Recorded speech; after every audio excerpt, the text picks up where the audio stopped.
मेरे चुने हुए को जिससे मेरा जी प्रसन्न है, मैंने उस पर अपना आत्मा रखा है। वह जाति जाति के लिए न्याय प्रकट करेगा। ना वह चिल्लाएगा, ना ऊंचे शब्द में बोलेगा, ना सड़क पर अपनी वाणी सुनाएगा।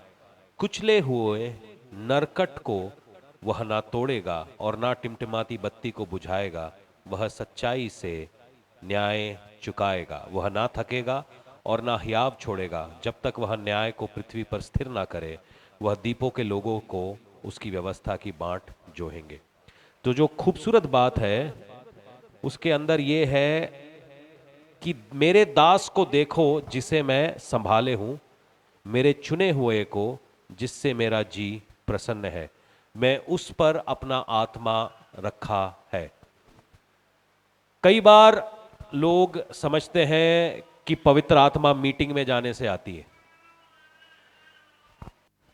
कई बार लोगों को ऐसा लगता है कि पवित्र आत्मा क्या बोलते हैं किसी स्पेसिफिक ले हैंड से आती है या किसी और चीज से आती है। मगर वचन ये कहता है कि जो स्थिर है, जिसको जो परमेश्वर के निकट है, उसके ऊपर पवित्र आत्मा आती है। अब परमेश्वर के निकट कैसे जा सकते हैं? इसके लिए आपको जीनियस बनने की जरूरत नहीं है। उसके अंदर सिंपल है। जो कोई परमेश्वर के बेटे के लहू से अपने आप को धोएगा, वो प्रभु के निकट जा सकता है। सबसे पहली बात है कि ये लहू किसके लिए अवेलेबल है? ये लहू हर किसी के लिए अवेलेबल है। मेरे थोड़ा सा इसको आज पढ़ा नहीं पा रहा हूं, ऊपर ऊपर से मैं आपको बताना चाहता हूं। परमेश्वर के बेटे का लहू हर जाति, हर धर्म, हर विश्वास के बंदे के लिए अवेलेबल है। जो कोई उस पर विश्वास करे। ऐसा नहीं है कि कोई खास जाति, कोई खास लोग, कोई खास व्यक्ति उसके ऊपर विश्वास करेगा। जो कोई उसके ऊपर विश्वास करे। दूसरा जो चैलेंज वो है कि वचन यूं कहता है कि हम सभी ने पाप किया है। अगर कोई ये कहे कि मैंने पाप नहीं किया, तो वो परमेश्वर को गलत ठहराता है, झूठा ठहराता है। ऐसा वचन कहता है। मैं आप सभी के पास एक सिचुएशन है हमारी लाइफ में। सब वचन को जानते हैं, प्रभु यीशु के जानते हैं, परमेश्वर के कलाम को सुनते भी हैं, सब कुछ जानते हैं। मगर हम परमेश्वर की निकटताई में क्यों नहीं चलते? क्योंकि हम में से बहुत सारे को लगता है कि बस मेरा काम हो जाए, बस जो मेरी आज की मुसीबत है ना, जो आज का मेरा चैलेंज है, वो सॉल्व हो जाए। फर्ज करिए किसी की शादी नहीं हो रही, तो उसकी प्रेयर क्या होगी? मेरी शादी हो जाए, मेरी शादी हो जाए, मेरी शादी हो जाए, मेरी शादी हो जाए, मेरी शादी हो जाए, मेरी शादी हो जाए। शादी हो गई, बस उसके बाद उसने ढीला पड़ जाना। वो ढीला पड़ जाएगा। यहीं बहुत बार शैतान बाजी मार लेता है। क्या आपको लगता है खाली आपको आपकी शादी के लिए ही, मैं एक एग्जाम्पल दे रहा हूं, कि उतने तक ही आपको परमेश्वर की जरूरत है? जब आपकी शादी हो जाएगी उसके बाद आपको जरूरत नहीं होगी। जब फिर प्रार्थना होगी मेरे बच्चे हो जाए, मेरे बच्चे हो जाए, मेरे बच्चे हो जाए। जब बच्चे हो गए तो क्या उसके बाद आपको परमेश्वर की जरूरत नहीं होगी? हमको हर घड़ी, हर समय परमेश्वर की जरूरत होती है। और कई बार हम इसी बात के ऊपर धोखा खा जाते हैं, क्योंकि हम बड़े शॉर्ट साइटेड है, क्योंकि हमारी नज़र आगे तक नहीं जा रही है। हम बड़े शॉर्ट साइटेड है, बड़े छोटे हमारे जो व्हाट यू कॉल इट, हमारी जो दृष्टि है वो बहुत दूर तक नहीं जा रही। इसी करके बहुत सारे लोग जो हैं वो जो परमेश्वर की हुजूरी है उसको अपने ऊपर ला नहीं देते, क्योंकि उनको लगता है कि मेरा काम तो हो गया। कई सारे लोग यहां पर हुए जिनकी शादियां नहीं हो रही थी, तो हम उनके लिए फास्टिंग प्रेयर करते थे। वो भी फास्टिंग प्रेयर में मतलब मुझसे ज्यादा प्रेयर कर रहे हो, ठीक है। जिद्दा ही उनकी शादी हो गई, वो ऐसे गायब हुए जैसे गधे के सर से सींग। फिर उनके बच्चे नहीं हो रहे थे, फिर वो आ गए, फिर वो मेरे साथ प्रेयर करने लगे। मैं क्या, चलो जी ठीक है, अच्छी बात है, आ गए जी, परमेश्वर काम करेगा। तो वो आ गए, उन्होंने मुझसे ज्यादा प्रेयर करी, बच्चे हो गए, फिर गायब हो गए। फिर उनके फोन आते, जी हमारा वीजा नहीं लग रहा। फिर चलो हमने प्रेयर कर दी, वीजा लग गया। तो मतलब ये जो शॉर्ट साइटेडनेस है, ये जो छोटी समझ है, इसको आज हम बदलें। क्योंकि पल पल मुझे परमेश्वर की जरूरत पड़ती रहती है। यहां से फर्ज करिए आपको आपके घर तक जाना है, रास्ते में 100 अमली चिट्टा लगा के मोटरसाइकिल पर घूम रहे हैं। आप जब भी रास्ते में निकल रहे हो 100 चांस है कि कोई अमली आके आपको ठोकेगा। वहां पे दिख नहीं रहा, निकल रहे मेरे आजू बाजू से, ऊपर से सही लगते हैं, मगर अंदर उनकी कौन सी गोली चल रही है हमें पता नहीं है।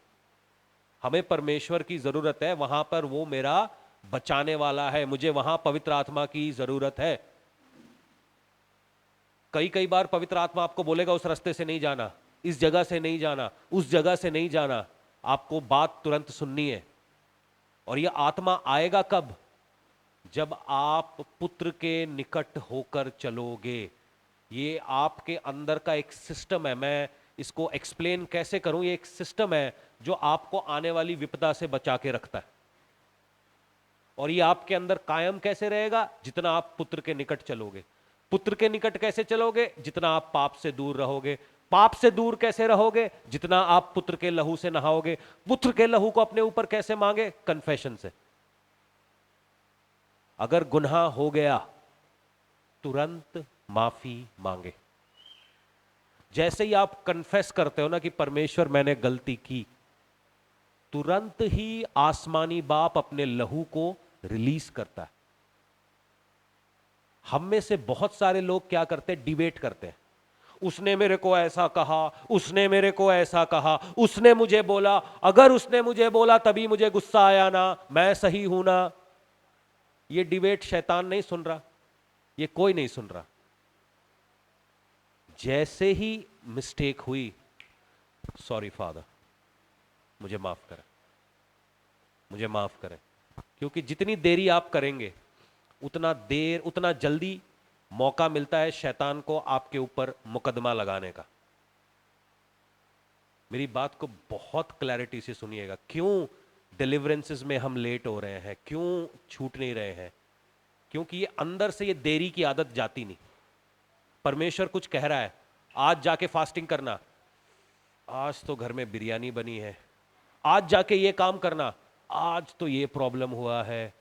दिवाली के बाद कर लेता हूं फास्टिंग, मिठाइयां आनी है ना।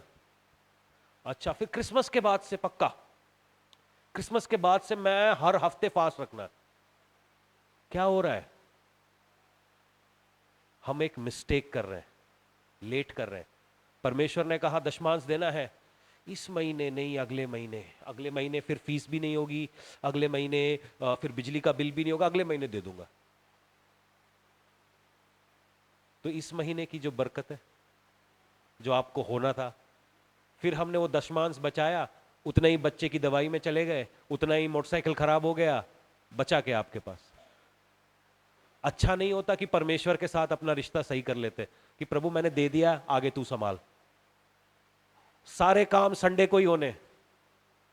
प्रभु संडे मैंने तेरे लिए दिया है, जो तू कहे। सवेरे 6 बजे से उठ के रात के 10 बजे तक तेरी सेवकाई में हूं। समझ रहे इस बात को?